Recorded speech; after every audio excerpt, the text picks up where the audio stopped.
I'm Chris, and you're watching ComicsVerse.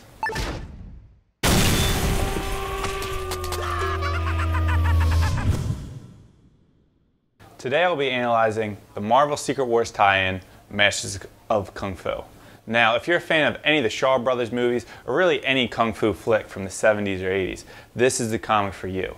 Now, the story kind of goes all over the place. Usually each issue begins with an intro to the world. They give you a little background on the different sects or 13 chambers of Masters of Kung Fu. The story revolves around Shang-Chi, usually known as the Master of Kung Fu.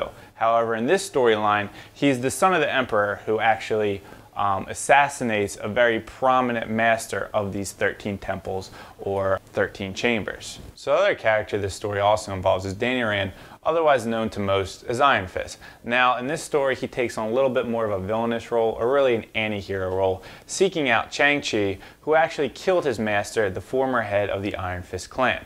Now in issue 1, it's really just the setup. You get a little bit of this new world that the Secret Worlds battle world has set up. Issue 2 is more of the developing point to the rest of the plot of the series, while 3 is the next step, I'm assuming, to the conclusion. This only seems like a 4 or 5 issue arc. So in issue 1, you're introduced to the main character, Shang-Chi, who is a drunkard. You can harken back to the drunken master of Jackie Chan, or really any drunken kung fu master trope. He's a vagabond, he's disheveled, he's talking to a dog, and the Emperor, his father, they're looking for him, but they're not looking for him. They're essentially just trying to kick out any bums or drunks in the area, who this time it happens to be Shang-Chi, the Master of Kung Fu, who beats the crap out of them.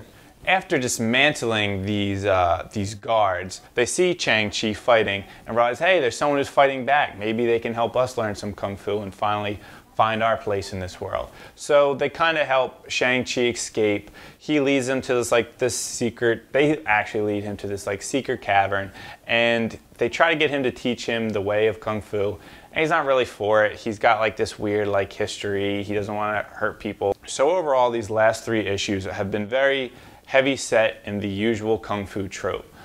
Misguided, former master is trying to redeem themselves, is reluctant at first, but eventually, after someone dies, he eventually comes around to actually helping out the protagonists who have been coaxing him on to regain his former glory, if you will.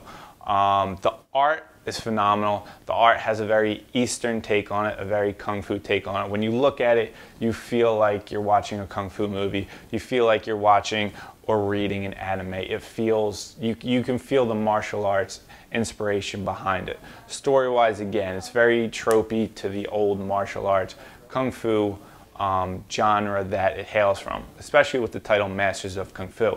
Each and every cover actually looks like an old school poster from the 80s or 70s, giving you, again, a Shaw Brothers movie, a Bruce Lee movie, any movie from that time period.